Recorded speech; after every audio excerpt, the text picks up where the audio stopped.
Welcome back dear students. This video describes class 9 geography lesson number 8 introduction to economics module 2.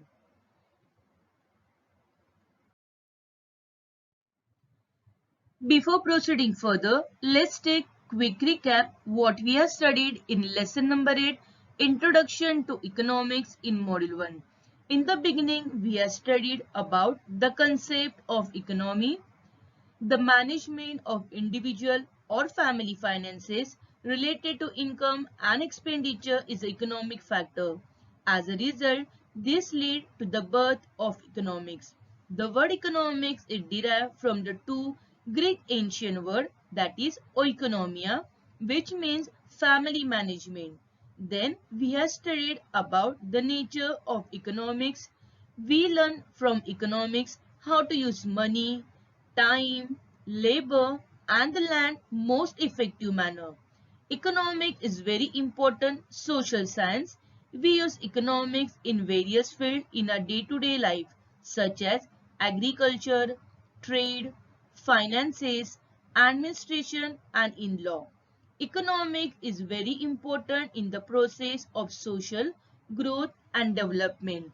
Then we have studied the definition of economy, the enterprises related to the production, distribution and consumption of goods and services in a specific region is called an economy. Also, in our previous module, that is lesson number 8, Introduction to Economy, Module 1, we have studied the definition given by the Professor Lionel Robbins. So, according to Professor Lionel Robbins, economics is a science which studies human behavior as a relationship between ends and scales means which have alternative uses. In lesson number 8, Introduction to Economics Module 2, let's see our learning objectives. So in this Module 2, we will concentrate on what are the types of economy at the global level and its main aim and the objectives. What is globalization and the nature of globalization? What are the main features of an economy or the factors affecting an economy? And the functions of an economy. So, let's begin our module 2 with the types of economy. Now, we come across to a very important topic of a chapter that is types of economy. So, the types of economy can be classified as capitalistic economy, socialistic economy, and the mixed economy. So student, please remember that on a global level, every country on its own geographical region according to its own benefit and the availability of the natural resources decides among one of the type of economy that we are going to study. So student, please remember that on a global level, there are three types of economies such as capitalist economy, socialistic economy and the mixed economy. Now, let's study each one of them in detail. Let's take the first economy, which is capitalistic economy. Now, in the capitalist economy, ownership and management of means of production is in the hands of private individual. So, student, here is the most important word is private individual. So, the ownership of production or firm entirely is in the hands of private individual. That means there is no government interference in the capitalistic economy. Of course, they have to follow the rules, regulation, even guidelines given by the government to manufacture any product or the commodity. Let's take few examples to understand. Here we have the example of privately owned and managed vehicle manufactured company such as Honda, Toyota, Hyundai, Ford, Mercedes-Benz, Nissan and the Suzuki.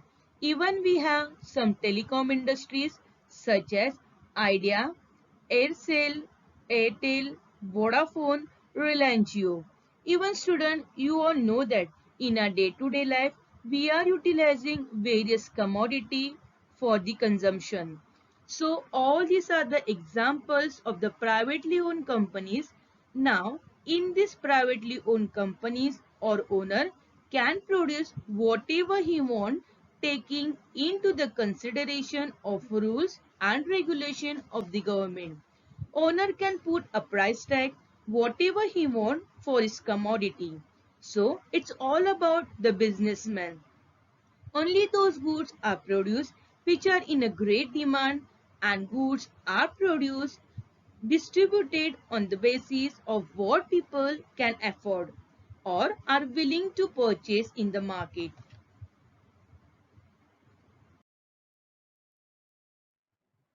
Let's see what is the aim of capitalist economy. The main aim of the capitalist economy is to earn maximum profit.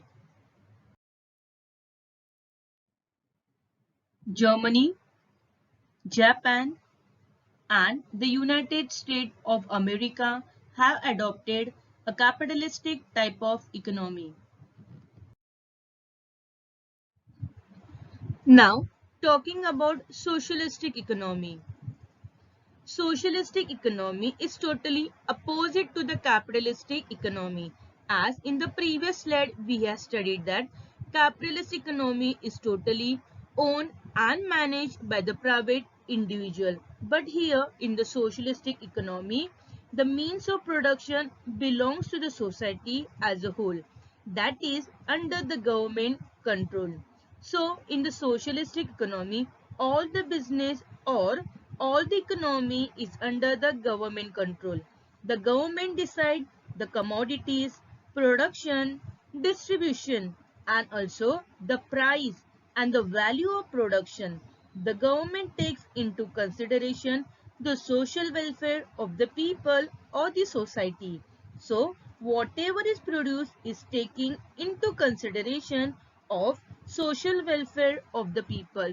Let's take example to understand the railways and the buses.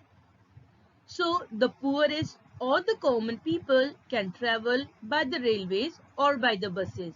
So the government has made traveling very easier for the poor or the common people, taking into consideration of social welfare of the people. So we can say that in the socialistic economy, the government own and operate the factor of production. The government will decide what will be produced, how it will be produced, and for whom it will be produced.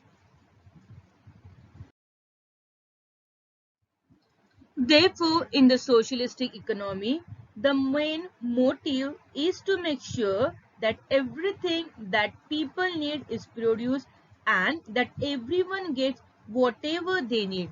Therefore, the main aim of the socialist economy is to achieve the social welfare. So, students, please remember that China and Russia have adopted socialistic type of economy. Now, let's take the last and the third type of economy, which is a mixed economy. Now, in the mixed economy, there is a coexistence of private and the public sector. Now, here the two important words are private and the public sector. Let's try to understand what is a private sector and what is a public sector. Here, the private sector means the basically it is owned and managed by the businessmen, whereas the public sector is totally under owned and managed by the government. So here in the mixed economy, there is a private sector as well as the public sector. Both are trying in their own way to run the economy. Now, let's take few examples to understand the mixed economy. Students, you are aware that in our country, we have telecommunication industry, airways, as well as the banks. Let's take example about the airways. Air India, which is owned, managed by the Air India Limited. It is a government-owned and managed enterprises, whereas Kingfisher and Jet Airways are owned and managed by the private individual. Similarly, the State Bank of India is owned and managed by the government, whereas HDFC Bank, ICICI Bank and the Kotak Mahindra Bank are owned and managed by the private individual. Similarly, we have the government owned and managed telecommunication industry such as BSNL and MTNL. So, BSNL and MTNL is run and managed by the government, whereas Airtel, Jio, Vodafone and the Aircel are privately owned managed companies. Now let's see what is the main aim of the mixed economy. So in the mixed economy, the balance between profit and the social welfare is made. So in the mixed economy, they are trying to maintain a balance between the profit as well as the social welfare of the people. Now, the mixed economy is adopted by our own country, that is India, Sweden, and United Kingdom. Students, did you know that Adam Smith is known as the father of economics? He has written one book. In his book, Wealth of Nation, which was published in the year 1776, he has defined economics as the science of wealth. Now students, there are certain factors which are responsible for economy. Let us study in detail about the factors affecting an economy from your geography textbook, page number 65. So, this figure shows factors affecting an economy of a particular country. Let's see what are the factors. Geographical area and the natural resources, population, occupations, and political sovereignty. Now, let's see first of all geographical areas and the natural resources. Of course, any industry or the factories which need to be set up, they should be taking care of geographical areas of that particular region and also the natural resources which are available for the production as well as the climatic condition of the particular region.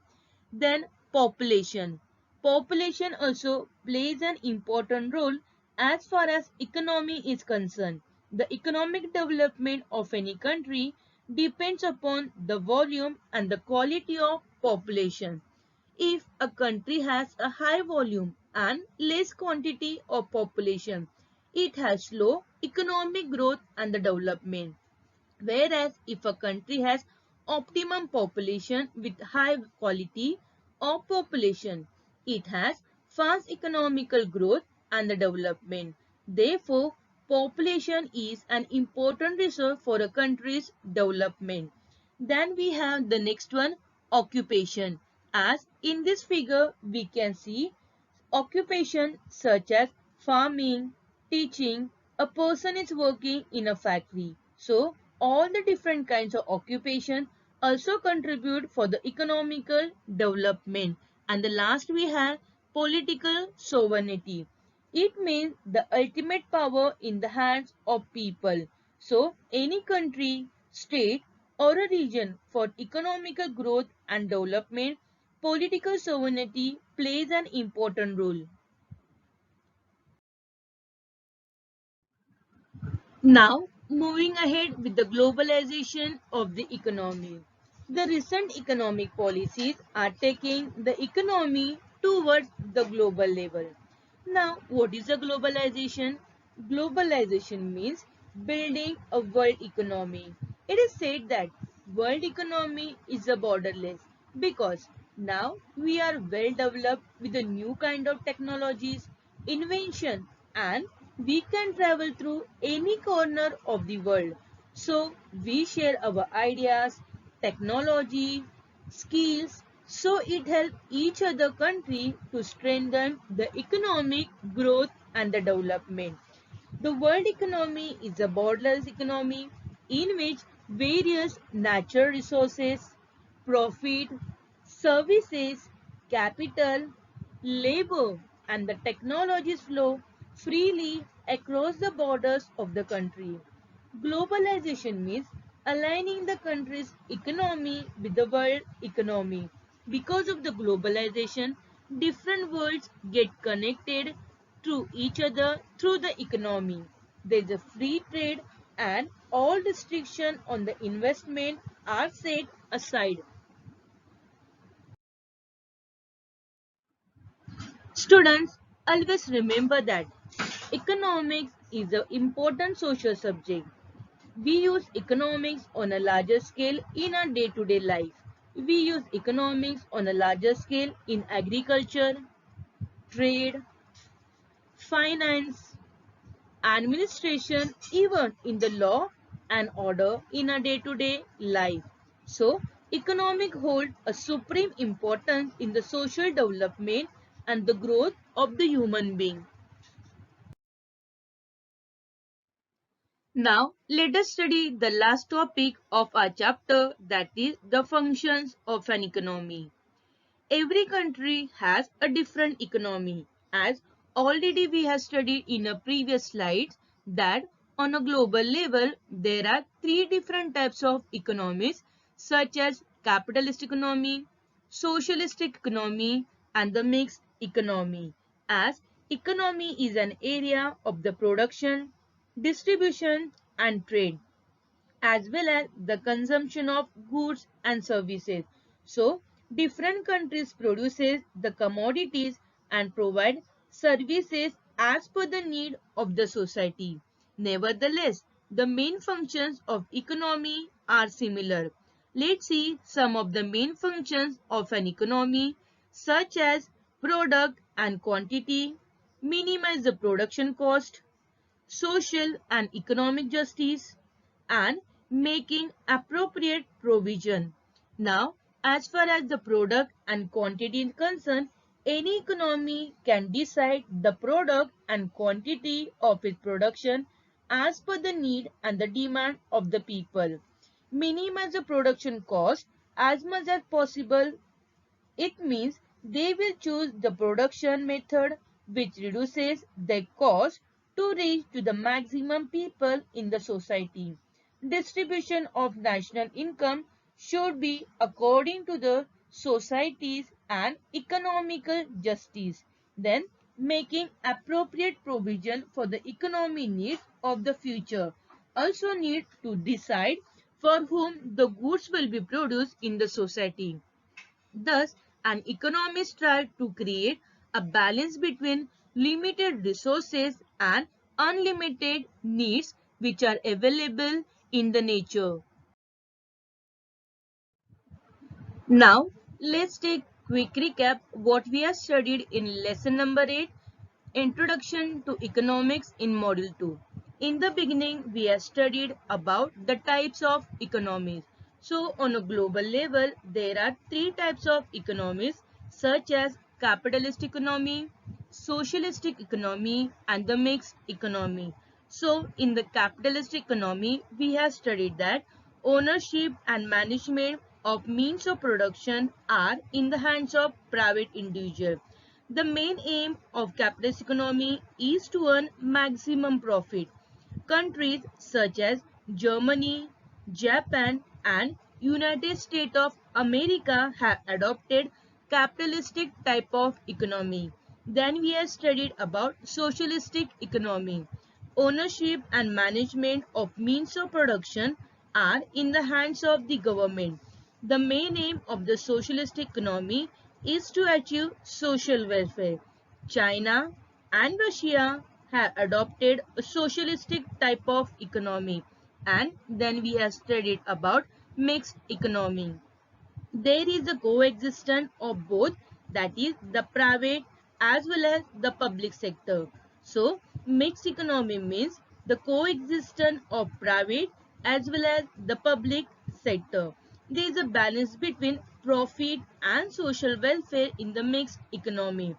India, Sweden and United Kingdom have adopted the mixed economy. So student, please remember that Adam Smith is known as a father of economy. Also we have studied about the factors affecting an economy such as population, geographical areas and the natural resources, occupation and political sovereignty. And at the end, we have studied about the functions of an economy. Some of the main functions of the economy such as deciding the product and the quantity of its production, minimize the production cost as much as possible, distribution of national income according to the social and the economic justice, making appropriate provision for the economic needs of the future, and deciding for whom the goods will be produced. So, an economy strives to maintain a balance between limited resources and unlimited needs.